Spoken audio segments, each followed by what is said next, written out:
Buenos días, son las 8 de la mañana. Vamos a dar inicio a la sesión del día de hoy. Mi nombre es Jensi Carolina Rocha Silva y el día de hoy, con la asesoría de la doctora Hilda Hernández Sánchez, abordaremos el tema de hipersensibilidad a anestésicos, haciendo énfasis particular en la anafilaxia perioperatoria.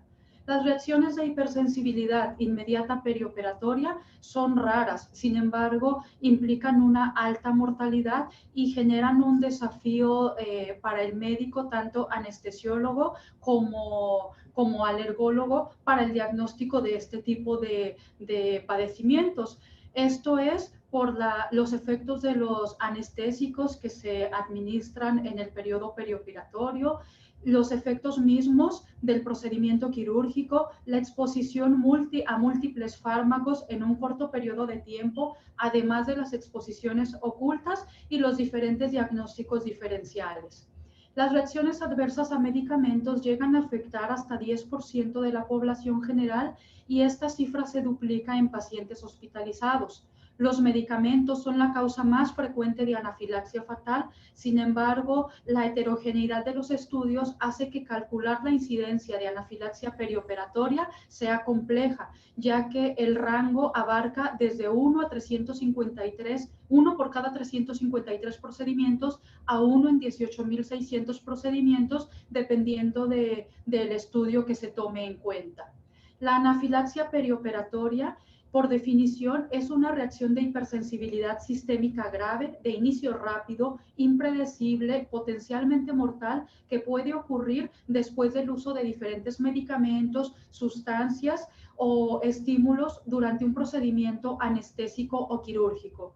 Y la importancia de estudiar este tema radica en la alta mortalidad que se asocia con anafilaxia perioperatoria en comparación con otras causas de anafilaxia, que llega a ser hasta del 9%. Y esto se debe a dos factores. Uno, el deterioro en el reconocimiento temprano de la anafilaxia, ya que estamos hablando de un paciente que está sedado, por lo que no puede manifestar algunos datos que un paciente consciente pudiera referir y nos alertarían acerca de anafilaxia. Y además es un paciente que está cubierto, entonces no podemos ver las manifestaciones cutáneas que hasta en el 80% de los pacientes con anafilaxia por algunas otras causas pudieran evidenciarnos la reacción. Además de los factores que mencionamos previamente, hacen que la etiología sea difícil de reconocer. Y al hablar de anafilaxia en el ámbito perioperatorio, no podemos dejar de mencionar pues la labor de la anestesia, que actualmente es un procedimiento que permite llevar a cabo múltiples procedimientos quirúrgicos o en hospitalización o ambulatorios, y que además anestesiología como tal deriva del prefijo griego an, que significa sin, y aestesis, que significa sensación, es decir, corresponde a la pérdida de la sensibilidad.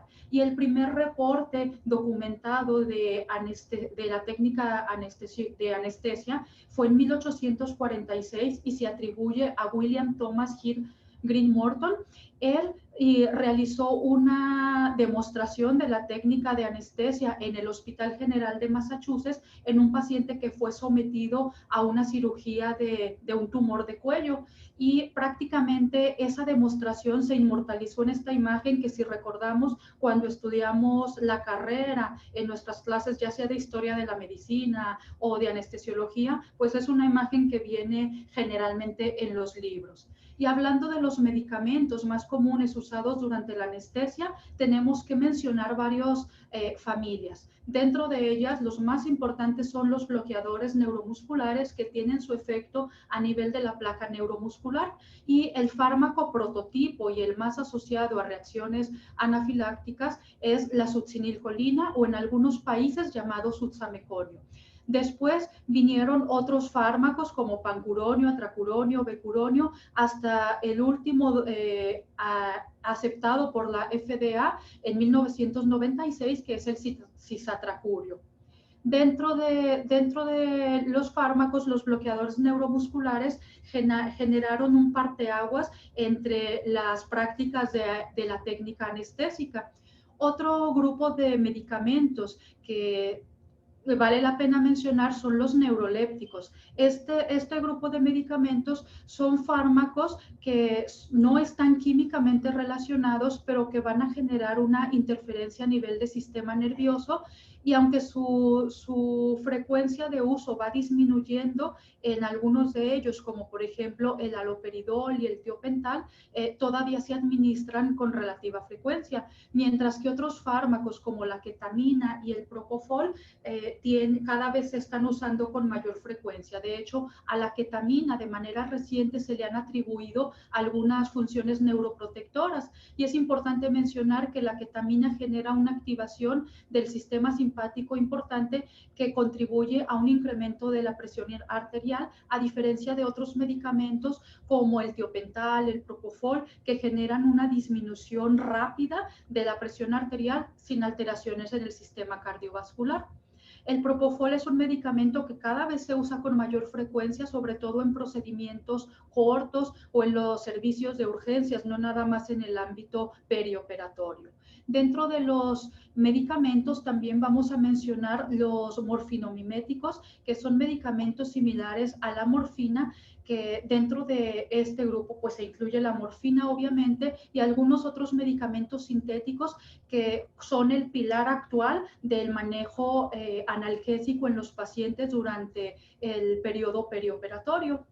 Las benzodiazepinas son medicamentos que pocas veces se asocian a reacciones de anafilaxia perioperatoria, pero también tienen un uso importante. Y algunos otros agentes como clorexidina, tintes, látex, antibióticos, anestésicos locales, sugammadex, también tenemos que mencionarlos. Hablando primero de los bloqueadores neuromusculares, dependiendo del estudio que revisemos y la literatura, vamos a tener que en algunos estudios constituyen la principal causa de anafilaxia perioperatoria, mientras que en algunos otros estudios, en particular en el estudio NAP6, publicado en el 2018, realizado en Reino Unido, se describió como la segunda causa, de anafilaxia perioperatoria. Los bloqueadores neuromusculares tienen la capacidad para desencadenar degranulación de los mastocitos a través de la activación del receptor X2, del receptor de proteína G asociado con MAS, que vamos a referirnos a partir de este momento como MRGPRX2.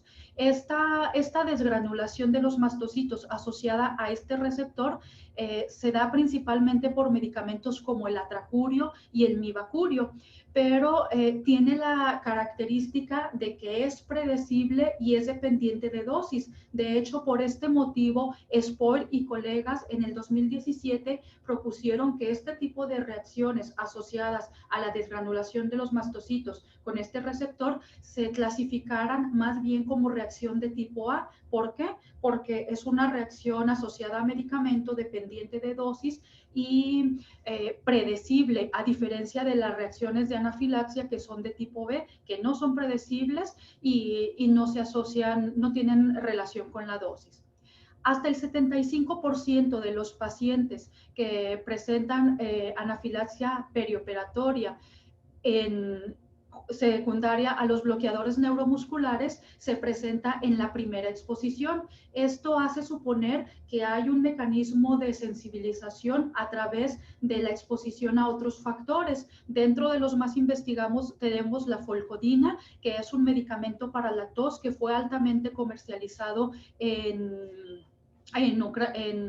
algunos países europeos y que cuando se disminuyó su venta, hubo una disminución también en la anafilaxia asociada a los bloqueadores neuromusculares. Algunos otros factores son los cosméticos y desinfectantes, y se ha observado la exposición ocupacional en los peluqueros, sobre todo por la exposición a grupos de amonio terciario y cuaternario. Se ha visto una relación 3 veces mayor en el riesgo de anafilaxia secundario a bloqueadores neuromusculares en mujeres que en hombres, y hasta el 70% de los pacientes presentan reactividad cruzada entre los otros bloqueadores neuromusculares. Dentro de estos, el causante principal de las reacciones es la succinilcolina o succemetonio, y en segundo lugar el rocuronio.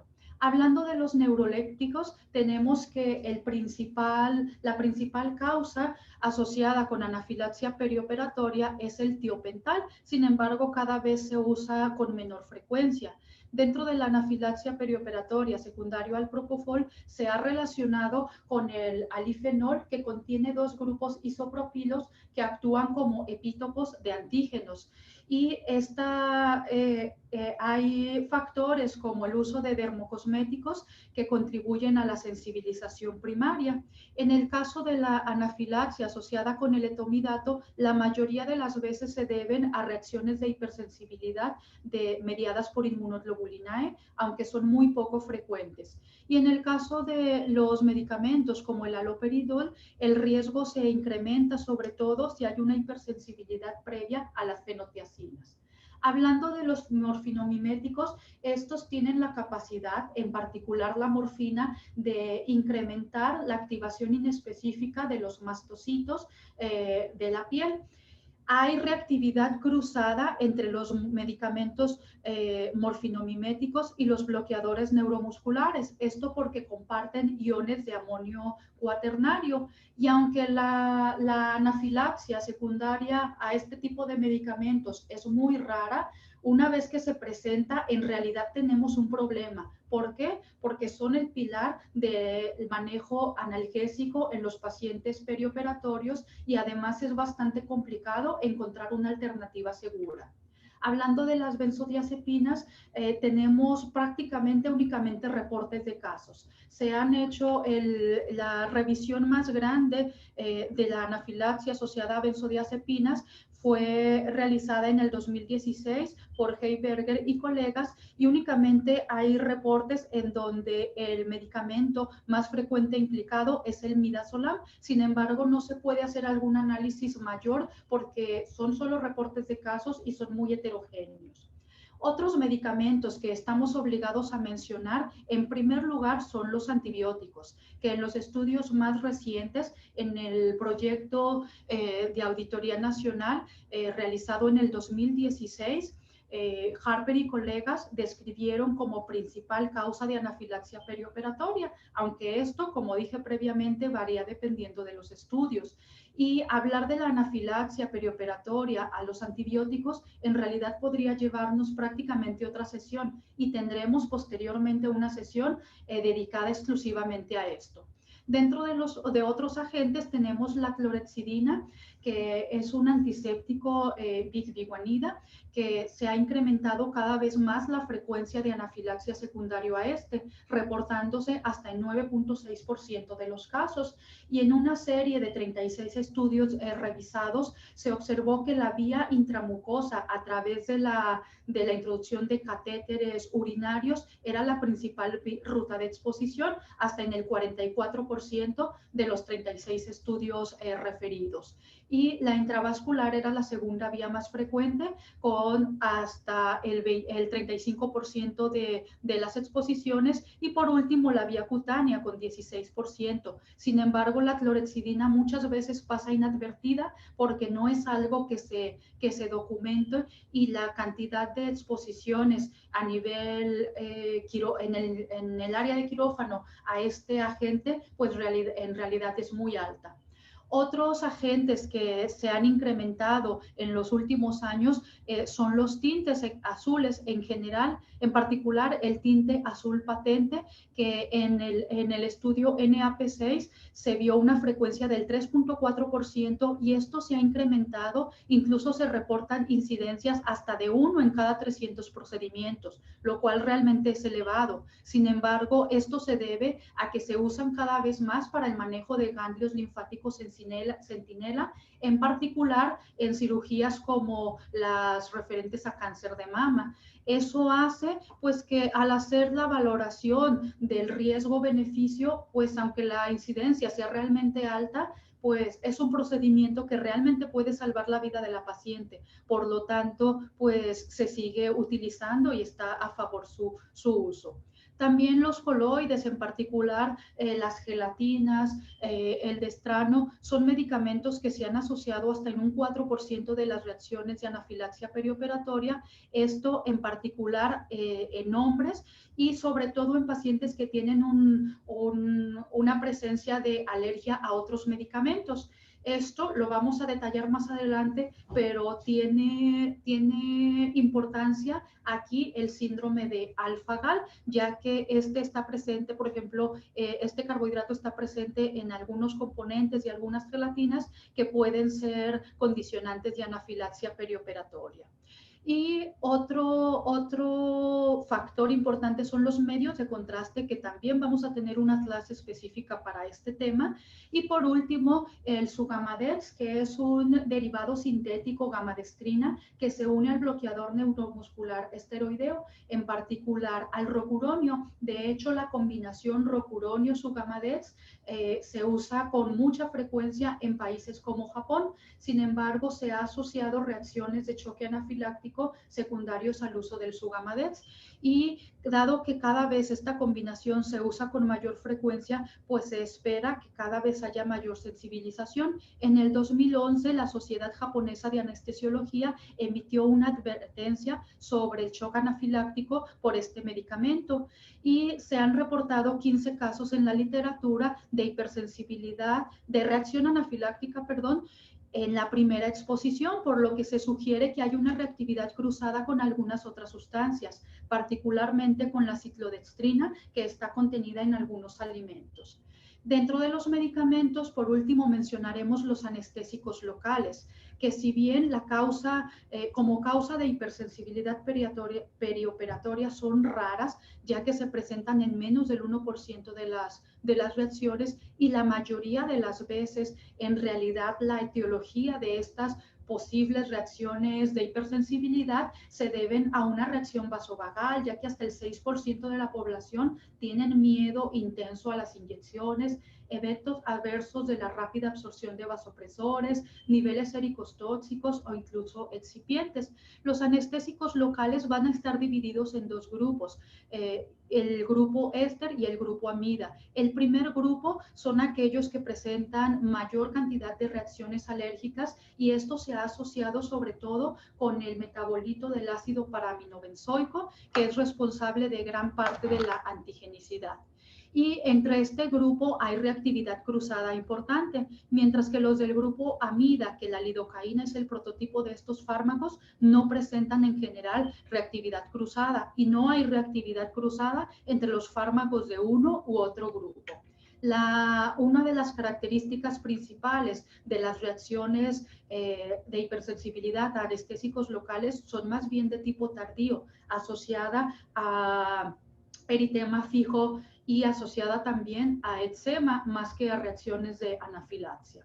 Hablando de la epidemiología, se ha visto que la anafilaxia perioperatoria complica casi hasta el 20% de todos los procedimientos quirúrgicos, y es el responsable hasta del 7% de las muertes durante la anestesia. Y las causas principales van a ser 3: bloqueadores neuromusculares y antibióticos, que se pelean por el primer lugar dependiendo del estudio que se analice. El látex, que de manera tradicional figuraba en tercer lugar, y actualmente pues está surgiendo también la clorexidina y los tintes que mencionábamos previamente.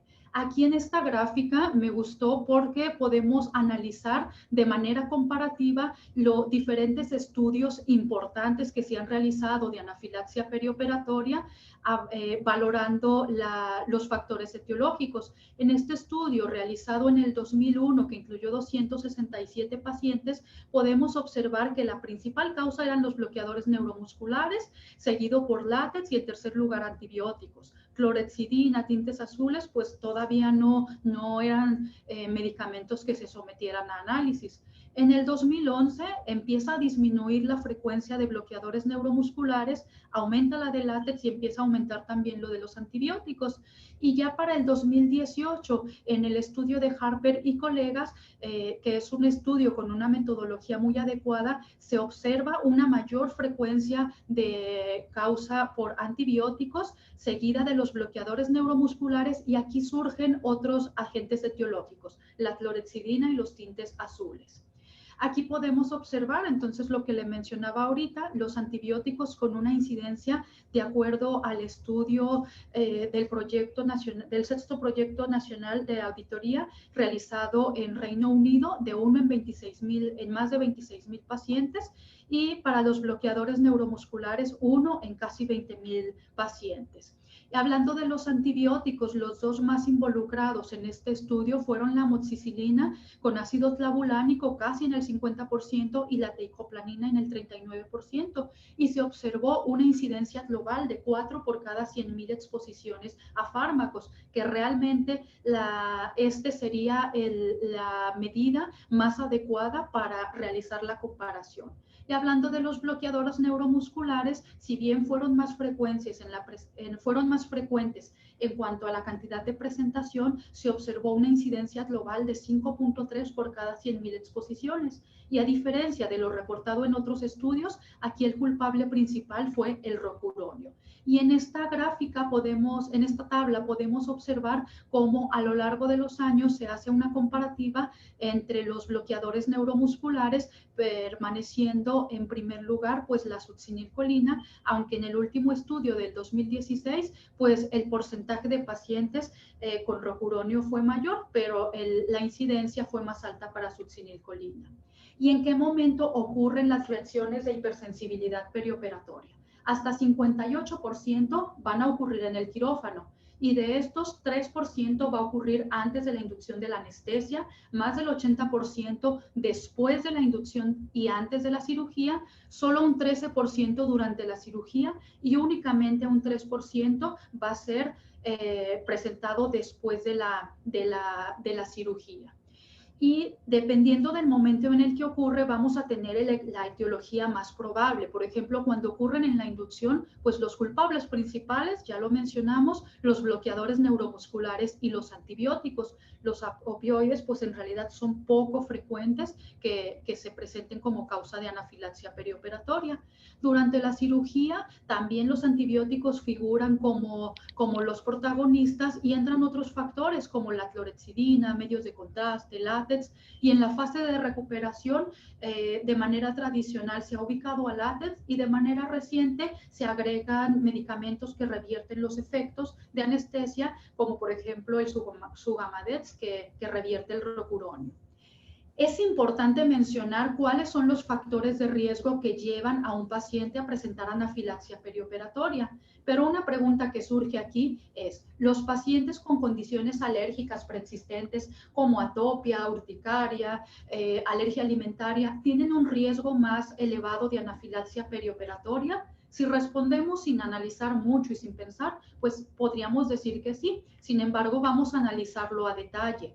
Primero que nada, el principal factor de riesgo de anafilaxia perioperatoria es una reacción de hipersensibilidad inmediata perioperatoria previa no investigada, por lo que estamos obligados en cualquier contexto, por ejemplo, un paciente que presente sin alguna otra causa aparente cuadro de hipotensión arterial durante un procedimiento quirúrgico, o bien alteraciones respiratorias durante el procedimiento o después sin alguna otra causa que lo explique, tenemos que hacer una investigación, porque puede ser una reacción de hipersensibilidad inmediata, y hasta el 1 al 4% puede presentarse una segunda reacción en el futuro.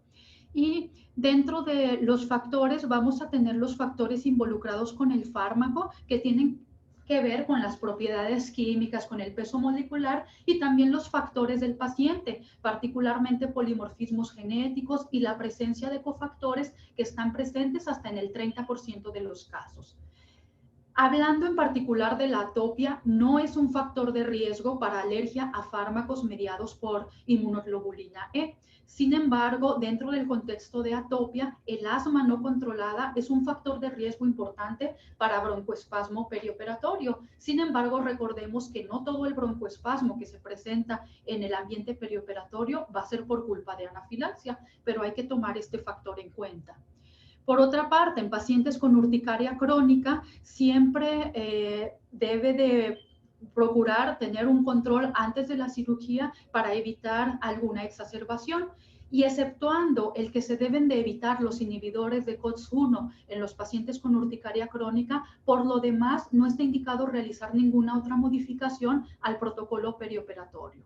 Y los pacientes con angioedema hereditario, por otra parte, o adquirido, tienen una preocupación importante por el riesgo de angioedema laringio. Si bien no tienen un riesgo incrementado de anafilaxia perioperatoria, este tipo de pacientes pueden tener algunas otras alteraciones, por lo que se sugiere en ellos, pues tener las medidas preventivas adecuadas, tener el factor C1 inhibidor disponible, los medicamentos y todo de forma correcta para evitar la presencia de angioedema laringio, pero no hay un riesgo más alto de anafilaxia por alguna otra causa. Hablando de los pacientes que presentan alteraciones que contribuyan al riesgo de alergia a látex, como por ejemplo los que tienen atopia, los que presentan hipersensibilidad después de una exposición a látex, pacientes con padecimientos como espina bífida o que han sido sometidos a múltiples cirugías o por exposición ocupacional o con alergia documentada a cacahuate, plátano, kiwi, en este tipo de pacientes y sabiendo que el látex es uno de los factores que pueden contribuir a la anafilaxia perioperatoria, es importante realizar una investigación adicional por un servicio de alergología en los pacientes que tengan alguno de estos factores de riesgo. Y en caso de que no se pueda realizar alguna investigación extra o que se requiera alguna cirugía de urgencia, pero se conozcan estos factores, lo correcto sería pues un ambiente libre de látex.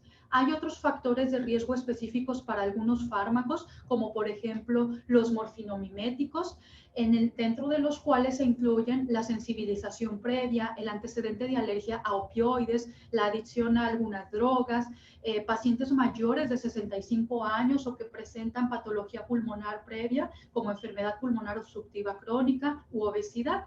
E incluso se ha visto la presencia de algunos polimorfismos, en particular el polimorfismo CYP2D6, 41, que se ha asociado con el más riesgo de eventos adversos con oxicodona o hidrocodona, y también la variante guanina-adenina en el codón 1846 con más riesgo de eventos adversos con codeína en el mismo gen. ¿Y qué pasa con los pacientes con mastocitosis cutánea o sistémica? Pues es bien sabido que este tipo de pacientes tienen un riesgo incrementado de anafilaxia por cualquier causa. En este estudio publicado en el 2015 por Matito y colegas, es la serie más grande de casos de anafilaxia perioperatoria en pacientes con mastocitosis. Analizaron 501 pacientes con mastocitosis cutánea o sistémica que se sometieron a 726 procedimientos y pudieron determinar que la anafilaxia perioperatoria estuvo presente en 0.4% de los adultos y en 2% de los niños. Y dentro de los factores de riesgo asociados a esta presentación, uno de ellos importante fue la presencia de anafilaxia previa. Otro, los pacientes que se sometieron a anestesia general o a cirugía mayor, y aquellos que no recibieron medicamentos preoperatorios como antihistamínicos o también benzodiazepinas que se usan para ayudar a relajar y disminuir la liberación de histamina en este tipo de pacientes.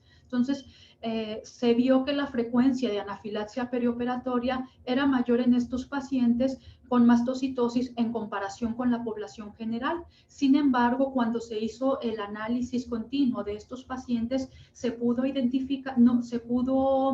determinar que el agente causal en realidad pues no estaba bien documentado, y sobre todo en los pacientes que previamente no habían recibido medicamentos como los antihistamínicos o las benzodiazepinas, en un evento posterior que sí recibieron este tipo de medicamentos, pudieron tolerar de manera adecuada el agente causal. Entonces, pues está a discusión si realmente este tipo de pacientes presentan un mayor riesgo de anafilaxia secundaria a medicamentos en el ámbito perioperatorio.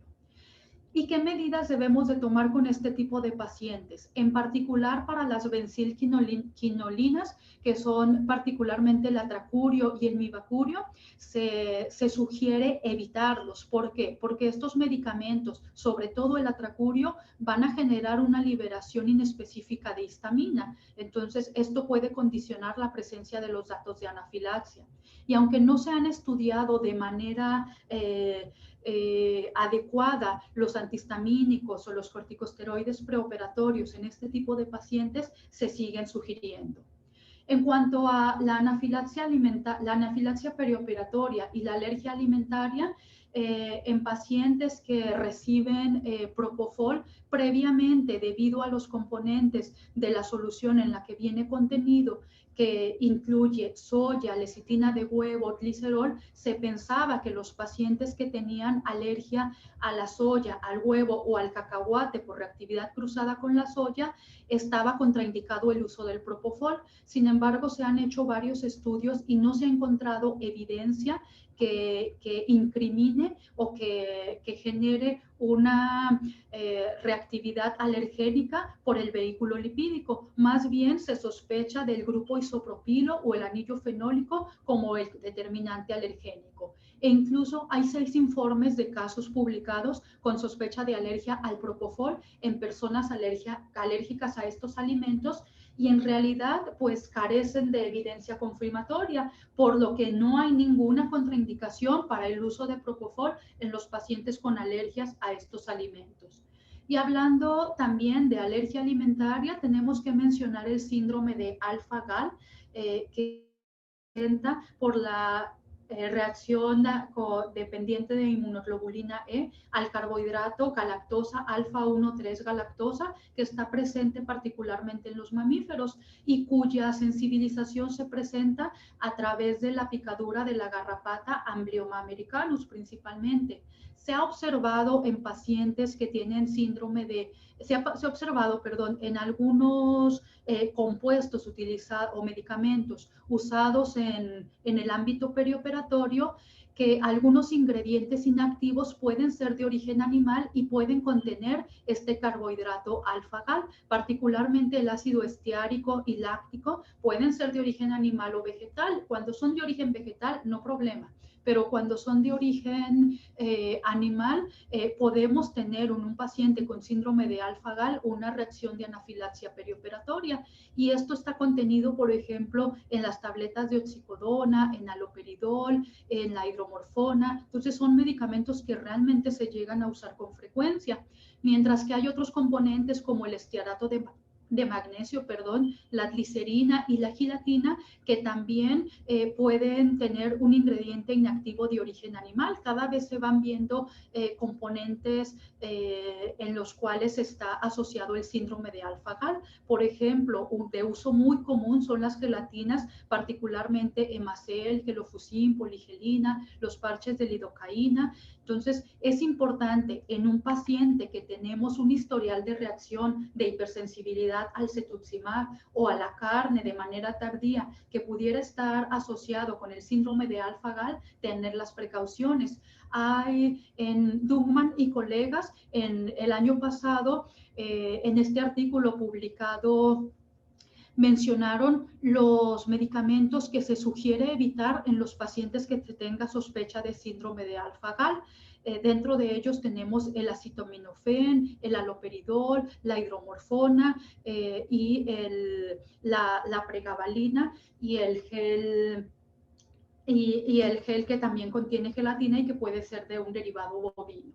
Entonces, ¿qué es lo que tenemos en un paciente que tiene anafilaxia perioperatoria hablando de la fisiopatología? Recordemos que partimos de un cuadro clínico sugestivo que tenemos de lado los efectos farmacológicos de los medicamentos, el manejo anestésico o quirúrgico que pueden condicionar a algunos datos clínicos o algunas alteraciones. Pero ya una vez que descartamos estos factores, tenemos que valorar si está involucrado el sistema inmunitario o los mecanismos inflamatorios que pueden ser de tipo alérgico, en particular activación específica mediada por IgE, que es el principal responsable de las reacciones de anafilaxia perioperatoria. Y también se están investigando de manera reciente en modelos muridos los mediados por IgG. Y de forma no alérgica tenemos la activación no específica, en particular la liberación no específica de los mediadores de mastocitos y basófilos asociados al MRGPRX2 y a otros receptores, así como al complemento. Y también otras vías, como por ejemplo las involucradas con los AINES relacionados con el COX-1. Entonces tenemos dentro de la anafilaxia perioperatoria dos mecanismos fisiopatológicos. El inmunológico, que está presente hasta en el 60% de los casos y es asociado a inmunoglobulina E, y el no inmunológico. Dentro de ellos tenemos y particular importancia en el receptor X2, el MRGPRX2, que tiene sobre todo que tiene como etiología principal lo que son los bloqueadores neuromusculares, las quinolonas, y también se ha visto en el caso de los opioides, también asociados al receptor de opioides, generan una liberación de histamina a través de la activación de los mastocitos de forma inespecífica. Entonces, en este estudio publicado hace 2 años por Navines y colaboradores, ellos describieron cuáles son los medicamentos que generan una liberación inespecífica de histamina a través de este receptor. Y dentro de ellos, el más importante de los relajantes musculares fue el atracurio. También se encontró algunos opioides como la morfina, e incluso antibióticos como la vancomicina y algunos medios de contraste. Ellos realizaron un experimento en el cual bloquearon la actividad del receptor, es decir, silenciaron a los mastocitos, y se observó que estos mastocitos que no tenían la actividad del receptor tenían una degranulación disminuida en comparación con las otras células que sí tenían la actividad del receptor. Y esto fue particularmente significativo para morfina, vancomicina y cisatracurio. Aquí en esta tabla podemos ver las características distintivas de diversas reacciones de hipersensibilidad de tipo inmediato que se han asociado a la anafilaxia perioperatoria. Las reacciones mediadas por IgE, que particularmente pues, son las más comunes y son las que más conocemos. Sin embargo, actualmente pues ya tenemos algún otro tipo de reacciones donde, si bien todas van a tener el involucro de mastocitos, la respuesta a las pruebas cutáneas o a la IgE específica, por ejemplo, en el caso de la activación del receptor MRGPRX2, pues no va a tener una relevancia porque finalmente no es un mecanismo mediado por IgE, por lo que las pruebas de inmunoglobulina específica no tienen utilidad. Y en este tipo de reacciones se ha propuesto que, al ser una reacción predecible y dependiente de dosis, teóricamente el medicamento pudiera administrarse en un futuro, disminuyendo la dosis o la velocidad de infusión.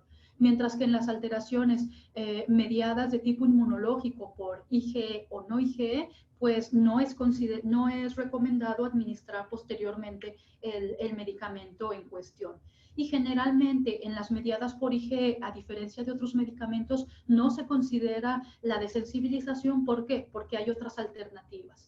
Hablando de la fisiopatología, tenemos también que mencionar algunos factores que van a contribuir a que se presente la hipotensión arterial en los pacientes con anafilaxia perioperatoria, ya que es una de las manifestaciones principales. Dentro de estos factores tenemos 5 factores a mencionar. Uno, en un paciente que tenemos en quirófano que está siendo ventilado, pues tiene un aumento en la presión intratorácica, Y además, esto va a generar un aumento en la presión de la aurícula derecha, que a su vez, con una presión venosa sistémica alterada, va a generar un aumento en la capacitancia venosa. Así que estos dos factores van a contribuir a una hipotensión arterial. Pero además vamos a tener una pérdida de líquidos hacia el tercer espacio por dos cosas. Por una parte, tenemos la vasodilatación y la disminución en la resistencia vascular periférica, y además, por otra parte, mediadores como la histamina, el factor activador de plaquetas, pueden condicionar el daño de la barrera endotelial, ocasionando pérdida de líquidos al tercer espacio. Y en pacientes que tienen algunas condiciones cardíacas predisponentes, también se puede presentar un fallo de bomba al momento de presentarse una anafilaxia perioperatoria. Otro de los datos principales en la anafilaxia perioperatoria es el broncoespasmo, que no siempre se debe a anafilaxia, puede ser condicionado por otros factores como ansiedad, anestésicos volátiles, la instrumentación de las vías respiratorias per se puede también condicionarlo, así como también algunos fármacos liberadores de histamina, por ejemplo los morfinomiméticos. Entonces, es importante tomar esto en cuenta porque va a haber medicamentos que a través de la activación del receptor M3 posináptico vayan a activar la contracción del músculo liso. Y en este tipo de pacientes, pues lo ideal es realizar en algún momento realizar el uso de atropina para bloquear este efecto. Hablando de las manifestaciones clínicas, también nos vamos a referir al sexto proyecto nacional realizado en Reino Unido, en donde Harper y colegas describieron que los síntomas principales afectaban al sistema cardiovascular, respiratorio y con menor frecuencia el cutáneo. Y los datos al inicio de la reacción en estos pacientes, por mucho fue la hipotensión arterial sistémica, a diferencia de la anafilaxia por algunas otras causas, como alimentos o medicamentos en otro entorno, como ya hemos mencionado. Y dentro de las manifestaciones también pudimos observar el broncoespasmo, particularmente en pacientes con obesidad mórbida como la principal manifestación, seguido por hipotensión en el caso de los pacientes con obesidad mórbida. Y haciendo una valoración específica de los bloqueadores neuromusculares, se observó que la succinilcolina se ha asociado con mayor frecuencia a broncoespasmo, mientras que otros medicamentos como el atracurio en general se presentan como la mayoría de los pacientes con hipotensión. Y hablando de cualquier momento de la reacción de anafilaxia perioperatoria, ya sea alérgica y no alérgica, se sigue presentando en primer lugar la hipotensión arterial como manifestación clínica, pero aquí ya se empiezan a manifestar también las alteraciones cutáneas y obviamente pues algunas alteraciones en cuanto al equilibrio del CO2. ¿Qué factores van a contribuir a la gravedad de la reacción anafiláctica en estos pacientes? Uno, la edad, ya que hay disminución en la capacidad pulmonar, la presencia de algunas enfermedades previas, particularmente cardiopatías o problemas pulmonares como EPOC o asma no controlada, mastocitosis o triptasa basal elevada, ya mencionamos previamente por qué, el uso de medicamentos actuales como beta bloqueadores, inhibidores de la enzima convertidora de angiotensina, también la vía de administración, que en el caso de la anafilaxia perioperatoria, la mayoría de los medicamentos se administran por vía intravenosa. Además, la presentación inicial y la velocidad con la que se presenta la reacción también va a ser un condicionante de gravedad, ya que mientras más rápido se genere la reacción, en general puede ser más grave. Y un factor muy importante que no nada más en anafilaxia perioperatoria, sino en todas las causas de anafilaxia se ha visto que contribuye a la gravedad y a la mortalidad, es el retraso en la administración de epinefrina. Una vez que se tiene el diagnóstico, es importante realizar la clasificación de la gravedad y para eso el documento de la EACI de anafilaxia perioperatoria publicado el año pasado nos clasifica 4 clases. El grado 1 y el grado 2 prácticamente se refiere a anafilaxia leve, moderada, mientras que el grado 3 ya son signos potencialmente mortales con involucro de más de un sistema, y el grado 4 abarca el paro cardíaco y o respiratorio. Sin embargo, Rose y colegas se dieron a la tarea de analizar una clasificación, específica para la anafilaxia perioperatoria. Esto sobre todo por el ser un tipo de anafilaxia totalmente diferente al resto de las anafilaxias que ya hemos mencionado en otros casos. Así tenemos tres grados. El grado A, que abarca la anafilaxia perioperatoria moderada, son trastornos que uno o más sistemas que no amenazan la vida, y esta clasificación en particular me gustó mucho porque hace énfasis en los sistemas que realmente están más afectados, en el sistema cardiovascular y en el sistema respiratorio.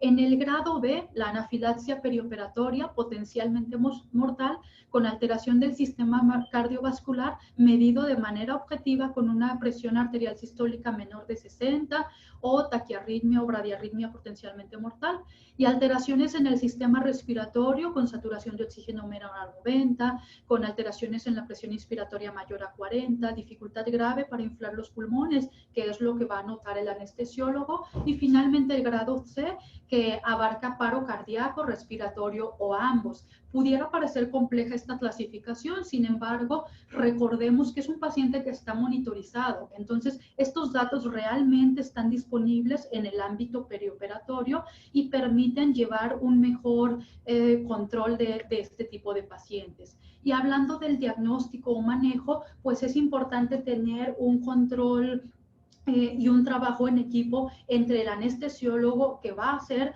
quien de manera inicial va a dar el manejo, y el alergólogo, que va a ser quien va a dar el seguimiento a lo largo de la evolución del diagnóstico de este paciente. Los objetivos del estudio de anafilaxia perioperatoria son tres principales. Uno, identificar el fármaco culpable, determinar alternativas seguras de anestesia y con ello garantizar una anestesia segura en el futuro, incluso aunque no se identifique el fármaco culpable, porque hasta en el 30% de los casos no se logra identificar un culpable. Para ello es importante realizar una historia clínica adecuada, determinando los síntomas y signos de la reacción, valorando la gravedad con la clasificación que mencionamos previamente, conociendo de manera correcta la secuencia de eventos que se presentaron, los antecedentes del paciente, enfermedades y medicamentos concomitantes. Y hay que hacer un diagnóstico diferencial con 4 entornos principales: padecimientos que pudieran estar relacionados con el procedimiento quirúrgico, como por ejemplo hemorragia masiva, síndrome de tracción mesentérica, síndrome de implantación de cemento, en el caso de pacientes obstétricas, embolia de líquido amniótico, dosis excesiva de oxitocina, por mencionar algunos. Mientras que también se debe de hacer diagnóstico diferencial con los eventos relacionados con el procedimiento anestésico, por ejemplo, la administración accidental intravascular, el laringoespasmo, una sobredosis relativa, bloqueo simpático, y los relacionados con comorbilidades del paciente o interacciones farmacológicas como los IECA o fármacos que generen una liberación inespecífica de histamina. ¿Cuál es la secuencia que se tiene que seguir en los pacientes con reacciones farmacológicas perioperatorias? Se presenta la reacción y lo ideal es que en este momento se realice la determinación de muestra de triptasa sérica, y deben de realizarse al menos 3 muestras. Esto hablando del laboratorio principal que se debe de tomar en estos pacientes. Y hablando de la valoración de la IgE específico, de las pruebas cutáneas, lo ideal es que se realicen al menos 4 a 6 semanas después, y el periodo óptimo es de 28 días a 6 meses, aunque hay algunas literaturas que refieren de 1 a 4 meses. Y en el caso en el que se realicen pruebas cutáneas de manera prematura, es importante tomar en cuenta que se pueden presentar falsos negativos, por lo que se requiere hacer una revaloración posterior. Y finalmente, en el caso de que no se pueda seguir todo esto y sea un paciente que requiera un procedimiento quirúrgico de urgencia, pues se sugiere la premedicación, aunque esto, como lo veremos con detalle más adelante, está en debate. Las pruebas cutáneas difieren en su sensibilidad y especificidad. Por ejemplo, para los bloqueadores neuromusculares, la sensibilidad y especificidad son muy altas, arriba del 95%, y es importante mencionar que se presenta reactividad cruzada entre ellos. Y aunque la prueba intradérmica va a ser más sensible que la prueba cutánea, tiene un riesgo más alto de anafilaxia mediada por IgE y también de falsos positivos. Y es importante cuando realizamos pruebas cutáneas considerar las reacciones irritativas de los medicamentos. Aquí en estas tablas podemos ver las concentraciones que se sugieren. En el caso de los opioides, recordemos que tienen la capacidad de inducir la liberación inespecífica de histamina, en particular la morfina. Y igual, aquí tenemos las concentraciones sugeridas para las pruebas. Y en el caso de la clorexidina o algunos otros medicamentos, se ha visto que la prueba cutánea tiene una sensibilidad y especificidad muy alta, y aunque la intradérmica aumenta la especificidad, pues disminuye de manera importante la sensibilidad. La triptasa, como mencionamos, debemos de hacer al menos 3 pruebas. Recordemos que la triptasa tiene una vida plasmática de 2 horas y se deben de tomar 3 muestras principales. La primera, tan pronto como sea posible, en la primera hora. La segunda, dentro de las siguientes 2 horas, pero que no pasen más de 4 horas. Y la tercera, más de 24 horas, esto con el objetivo de tener una triptasa basal, y se acepta como normal un valor menor a 11.4 y elevado un valor mayor a 1.2 por la triptasa basal más 2 microgramos por litro. Entonces, y hay otros biomarcadores que se están estudiando, pero aunque hay varias fortalezas potenciales, como por ejemplo en el caso de la carboxipeptidasa A3, que pudiera presentarse aumentada aun cuando la triptasa no se encuentra elevada y tiene una vida media más larga que la triptasa, pues son biomarcadores que actualmente están en investigación. Las pruebas in vitro que se sugieren, pues es la prueba de activación de basófilos, y hablando de InmunoCAP, ya hay algunos que ya están en investigación para algunos medicamentos, en particular barbitúricos, propofol o algunos, para medicamentos como la morfina o la succinicolina, pues ya están disponibles. La prueba de provocación es el estándar de oro para reacciones de hipersensibilidad a medicamentos. Sin embargo, debido al entorno de riesgo en este tipo de pacientes, pues no se realiza de manera habitual. Están indicados cuando no existen otras alternativas para la administración de la anestesia, y tenemos que en general para los opioides como morfina, fentanilo, benzodiazepinas, se pueden realizar vía oral y se pueden realizar en un centro de alergias. Sin embargo, para los medicamentos administrados de manera intravenosa, pues se debe de realizar de manera monitorizada la unidad. Lo adecuado es en la unidad posanestésica o en el área de quirófano. Y es importante siempre llevar un registro de los datos en la reacción perioperatoria. Esto permitirá que se pueda realizar un abordaje y un diagnóstico más adecuado en estos pacientes. Entonces, tenemos que cuando tenemos un paciente con sospecha de reacción alérgica perioperatoria, vamos a tener la mayoría de las veces 2 escenarios. Cuando no tenemos conocimiento del posible agente culpable, que pues lo ideal es realizar pruebas cutáneas a agentes estándar, es decir, a los principales, al menos incluir bloqueadores neuromusculares, látex,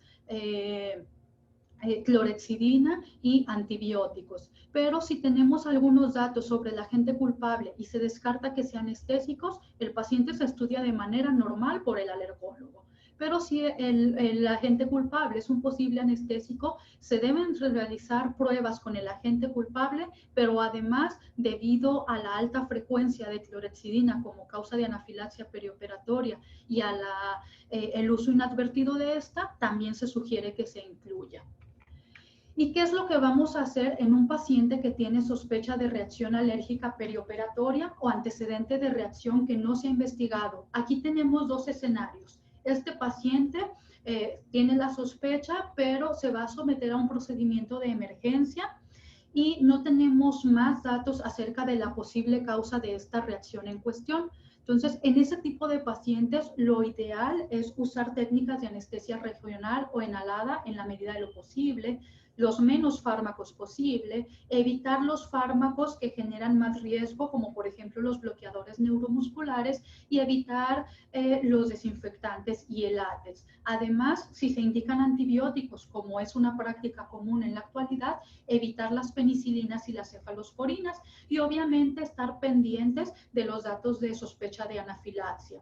Y esto es importante sobre todo porque hasta en el 4% de los pacientes, de acuerdo a la revisión que realizó Mishbach y colegas, se observó que había una tasa de anafilaxia repetida después de un episodio. Sin embargo, si tenemos un paciente con esta sospecha de reacción alérgica perioperatoria o el antecedente de una reacción no investigada y el procedimiento es selectivo, pero no es urgente, pues, y no hay datos de la posible causa, lo ideal es posponer la cirugía y realizar todo el abordaje por un equipo de alergias. El tratamiento de elección, igual que en todos los tipos de anafilaxia, es la epinefrina, ya que recordemos que su retraso en la administración va a influir de forma negativa en el pronóstico. No hay ninguna contraindicación para el uso de epinefrina durante la reacción, y a diferencia de la anafilaxia por otras causas, en la anafilaxia perioperatoria la dosis y las vías de administración sí varían. Sabemos que la absorción de la epinefrina es mayor cuando se administra intramuscular. Sin embargo, recordemos que tenemos un paciente en quirófano que está vestido, que está en un procedimiento quirúrgico. Entonces, en este caso se ha sugerido la vía de administración intravenosa. Y obviamente el tratamiento debe de adaptarse a la gravedad, la disponibilidad y la respuesta al tratamiento de emergencia. El manejo inicial siempre lo va a dar el anestesiólogo porque es el que va a estar en contacto directo con el paciente cuando se presente la reacción. Lo primero es suspender el agente sospechoso, mantener la vía aérea, la reanimación ABC, y si no se tiene el conocimiento adecuado, pues solicitar ayuda y tener una comunicación estrecha con el cirujano, porque hay ocasiones donde se amerita suspender el procedimiento quirúrgico que se está llevando a cabo, y dependiendo del tipo de la gravedad va a ser la dosis de adrenalina que se sugiere de acuerdo a las guías de prácticas de reacciones de hipersensibilidad perioperatoria. Una vez que el paciente está estabilizado, es importante obtener los estudios de laboratorio, en particular la triptasa, y es importante tomar en cuenta los medicamentos de segunda línea. Si no responde a adrenalina, tenemos la noradrenalina, el glucagon, la vasopresina, y en caso de broncoespasmo se puede usar el salbutamol, y si hay bradicardia después de la reanimación cardiopulmonar, pues el uso de atropina. Hay que tener un seguimiento del paciente y de acuerdo al grado es el tiempo que el paciente se va a quedar monitorizado. Y una vez que el paciente se va de alta, pues el estudio por alergología. Hablando de premedicación, ¿qué sabemos en la actualidad? Como mencionábamos, hay debate. La premedicación incluye antihistamínicos y muchas veces esteroides. Sin embargo, algunos estudios, por ejemplo, los estudios publicados en Reino Unido, refieren que no hay evidencia de que haya mejoría con la premedicación con antihistamínicos o esteroides, mientras que corrientes americanas y francesas refieren que es poco probable que la premedicación vaya a mejorar o a prevenir los eventos mediados por inmunoglobulina E. Sin embargo, las guías españolas sí sugieren la premedicación para reacciones inespecíficas, y esta se puede realizar durante 2 o 3 días antes del procedimiento, y en realidad lo que pudiera ocasionar es disminuir o prevenir las reacciones leves causadas por una liberación inespecífica de histamina, más que la anafilaxia per se. Y en cuanto a las medidas preventivas, la medida preventiva más importante es una evaluación preoperatoria detallada, un historial clínico completo, incluyendo la evaluación por alergias cuando sea necesario, y además sería ideal que se programara la administración de los medicamentos para dar tiempo a una posible anafilaxia, es decir, que hubiera un intervalo adecuado entre un medicamento y otro. Esto es algo complejo.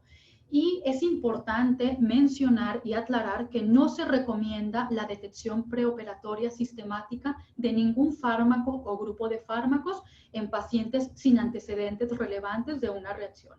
Es decir, no es práctico, y el análisis costo-beneficio pues no genera algún beneficio principal.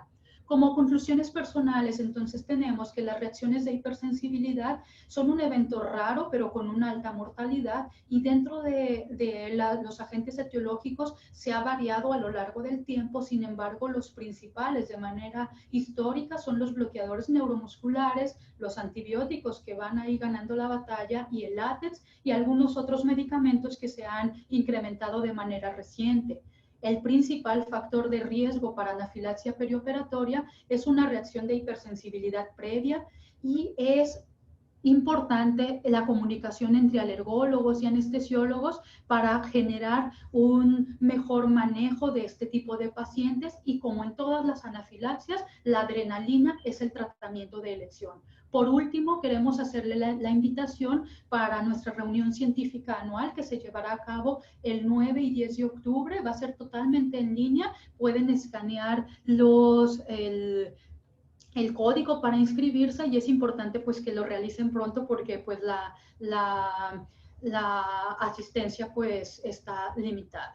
Y por mi parte es todo. Muchas gracias.